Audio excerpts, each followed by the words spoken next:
नमस्कार साथियों। वैसे अभ्यर्थी जिनका एग्जाम होने वाला है एनटीपीसी का 12 जून के बाद, उनके लिए ये सेशन काफी महत्वपूर्ण होगा। फ्रेंड्स, आज की इस वीडियो में हम लोग देखेंगे पंचवर्षीय योजना। यहाँ से डेफिनेटली आपके एग्जाम के अंदर 2 से 3 मार्क्स के क्वेश्चन बन जाएंगे। तो सबसे पहले फ्रेंड्स इसके कुछ बेसिक बातों को देख लेते हैं। जब हमारा देश आजाद होता है 1947 के अंदर, तो पंडित नेहरू की अध्यक्षता में एक समिति का गठन किया जाता है, जिस समिति का नाम होता है आर्थिक नियोजन समिति। ठीक है, और आर्थिक नियोजन समिति के तर्ज पे एक नया आयोग का गठन किया जाता है 15 मार्च 1950 ईस्वी को, योजना आयोग के नाम से। ठीक है, योजना आयोग के नाम से एक आयोग का गठन किया जाता है, जिस आयोग का मुख्य उद्देश्य होता है भावी भविष्य का निर्माण करना, भारत के भावी भविष्य का निर्माण करना। और इसी के तर्ज पे पंचवर्षीय योजना शुरुआत किया जाता है। ठीक है, और पंचवर्षीय योजना का जो अनुमोदन है वो 6 अगस्त 1952 को मिलता है। राष्ट्रीय विकास परिषद के अनुमोदन के फलस्वरूप जो है वो पंचवर्षीय योजना की शुरुआत हो जाती है। अब देखते हैं फ्रेंड्स प्रमुख पंचवर्षीय योजनाओं की।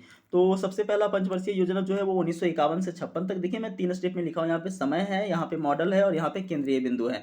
ठीक है, तो ये मॉडल आपको सारा याद नहीं करना है, लेकिन केंद्रीय बिंदु फ्रेंड्स आपको सारा का सारा याद करना होगा, समय अवधि को भी सारा का सारा याद करना होगा। मॉडल केवल आपको 3 याद करना है। ठीक है, एक यहाँ पे, यानी पहला दूसरा तीसरा का मॉडल आप याद कर लें, काफ़ी है, बाकी का मॉडल याद करने की जरूरत नहीं है। ठीक है, तो सबसे पहला बात करते हैं फ्रेंड्स, तो पहला पंचवर्षीय योजना जो है वो 1951 से 56 तक चलता है। और किस मॉडल पे आधारित था? तो हेराल्ड डॉमर मॉडल पे आधारित था, और इसका उद्देश्य जो है वो कृषि था। ठीक है, दूसरा 1956 से 61 तक चलता है, और ये कौन से मॉडल पे आधारित है? तो पीसी महालनोबिस के मॉडल पे आधारित है। इसका प्रमुख उद्देश्य की बात करें फ्रेंड्स, तो भारी उद्योग का निर्माण करना, यानी कि हेवी इंडस्ट्रीज का निर्माण करना, इसका प्रमुख उद्देश्य था।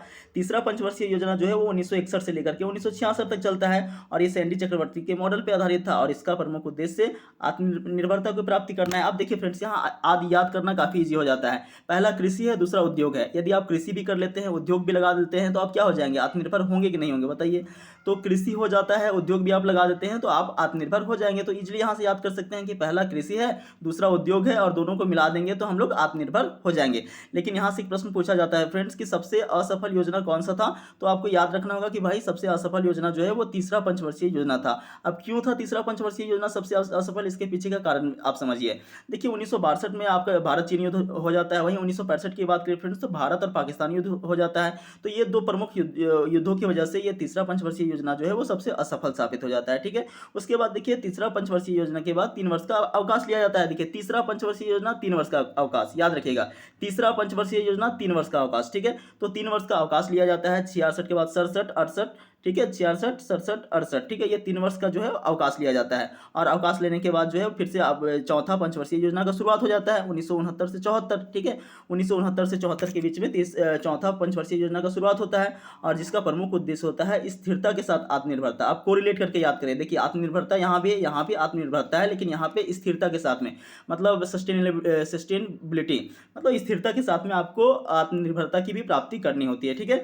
वहीं पांचवा पंचवर्षीय योजना की बात करें फ्रेंड्स, तो पांचवा पंचवर्षीय योजना का जो है वो 1974 से लेकर के 78 तक चलता है। 1 वर्ष पहले ही समाप्त हो जाता है, और इसका प्रमुख उद्देश्य जो है वो निर्धनता उन्मूलन और गरीबी हटाओ। आपने सुना होगा कि गरीबी हटाओ, गरीबी हटाओ का नारा जो है वो कब आया था? तो इंदिरा गांधी के टाइम में ये आया हुआ था, और डीपी धर के मॉडल पे आधारित है। ये सब आपको याद नहीं करना है। ठीक है, इतना भी इंपॉर्टेंट नहीं है, लेकिन ये आपको इंपॉर्टेंट है, ये भी आपका इंपॉर्टेंट रहेगा। ठीक है, वहीं छठा की बात करें तो 1980 से लेकर के 1985 के बीच में चलता है, और इसका प्रमुख उद्देश्य जो है वो रोजगार सृजन करना होता है। ठीक है, 1985 से 90 की बात करें फ्रेंड्स, सातवां जो है वो इसका भी मुख्य उद्देश्य होता है रोजगार के अधिक अवसर जुटाना। ठीक है, छठा सातवां आप कोरिलेट करके याद करें। छठा सातवां आपको याद हो जाएगा, पहला रोजगार सृजन, दूसरा रोजगार के अधिक से अधिक अवसर जुटाना। ठीक है, वहीं आठवां की बात करें फ्रेंड्स, तो आठवां के जो है वो प्रमुख उद्देश्य होता है, इसका देखिए काल तो 92 से 97 होता है, और प्रमुख उद्देश्य मानव संसाधन का विकास करना होता है। वहीं नौवां की बात करें फ्रेंड्स, 1997 से 2002 के बीच में, तो इसका मुख्य उद्देश्य सामाजिक न्याय और समानता के साथ में विकास करना होता है। वहीं फ्रेंड्स 10वां को देखिए तो ये 2002 से 7 के बीच में चलता है, और इसका प्रमुख उद्देश्य जो है वो गरीबी और बेरोजगारी को समाप्त करना होता है, गरीबी और बेरोजगारी को समाप्त करना। वहीं 2007 से लेकर के 12 के बीच में आपका 11वां पंचवर्षीय योजना चलता है, जिसका प्रमुख उद्देश्य तीव्र और समावेशी विकास होता है। वहीं 12वां की बात करें फ्रेंड्स, तो ये तीव्रतर और सतत पोषणीय विकास होता है। ठीक है, अब एक बार मैं फिर से आपको रिकॉल करवा देता हूँ और फटाफट याद करवा देता हूँ। ठीक है, सबसे पहले शुरू से चलते हैं। देखिए सबसे पहला आपका 3 आप एक साथ याद करें, 1951 से 56, 56 से 61, और 61 से 66। उम्मीद करते हैं ये तीनों याद हो गया होगा। 1951 से 56, 1956 से 61 और 1961 से 66। और यहाँ पे तीनों मॉडल आप एक साथ याद करें, Herald Domar model, PC Mahalanobis और सैंडी चक्रवर्ती। हेराल्ड डोमर, पीसी महालनोबिस और सैंडी चक्रवर्ती, ठीक है। और यहाँ पे कृषि, उद्योग और आत्मनिर्भरता, कृषि और उद्योग आप कर लेंगे तो आपको आत्मनिर्भरता मिल जाएगा, ठीक है। उसके बाद 3 वर्ष का अवकाश चलता है। उसके बाद आप याद कर लीजिए चौथा पांचवा, ठीक है। चौथा के अंदर देखिए आपको याद करना है, तीसरा और चौथा आप कोरिलेट करके याद कीजिए। तीसरा में आपका है आत्मनिर्भरता और चौथा के अंदर आपका है स्थिरता के साथ आत्मनिर्भरता। तीसरा चौथा याद हो गया होगा। उसके बाद फ्रेंड्स आप पांचवा अलग से याद कर लीजिए, 1974 से 78। इसमें है निर्धनता, उन्मूलन और गरीबी हटाओ। निर्धनता, उन्मूलन और गरीबी हटाओ। उसके बाद आपको छठा सातवां एक साथ में याद करना है, 1980 85 और 85 90। देखिए 1980 85 की बात करें तो रोजगार का सृजन और यहाँ पे रोजगार के अधिक से अधिक अवसर जुटाना, ठीक है।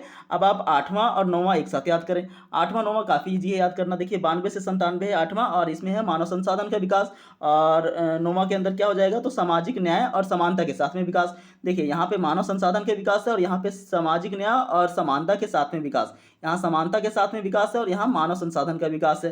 तो 8 और 9 को आप एक साथ याद कर लें। उसके बाद फ्रेंड्स 10 को अलग से याद करें, 2002 से 7। यहाँ पे गरीबी और बेरोजगारी को समाप्त करना प्रमुख उद्देश्य होता है। गरीबी और बेरोजगारी को समाप्त करना प्रमुख उद्देश्य होता है। 11वां 12वां को आप एक साथ याद कर लें, 2007 से 12 और 2012 से 17।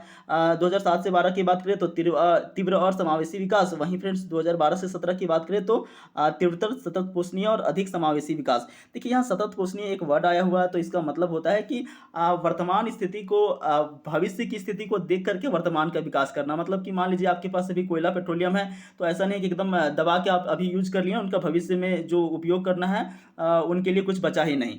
तो इस प्रकार से विकास करना कि भविष्य को देखते हुए वर्तमान स्थिति को लेकर के चलना, इसी को कहते हैं सस्टेनेबल यानी कि सतत पोषणीय विकास। तो 11वां 12वां भी आपको याद हो गया होगा। और फ्रेंड्स यदि आपको याद नहीं हुआ है तो एक बार फिर से वीडियो को देख लें। उम्मीद करते हैं याद हो जाएगा। मिलते हैं फ्रेंड्स अगले वीडियो में, तब तक के लिए धन्यवाद।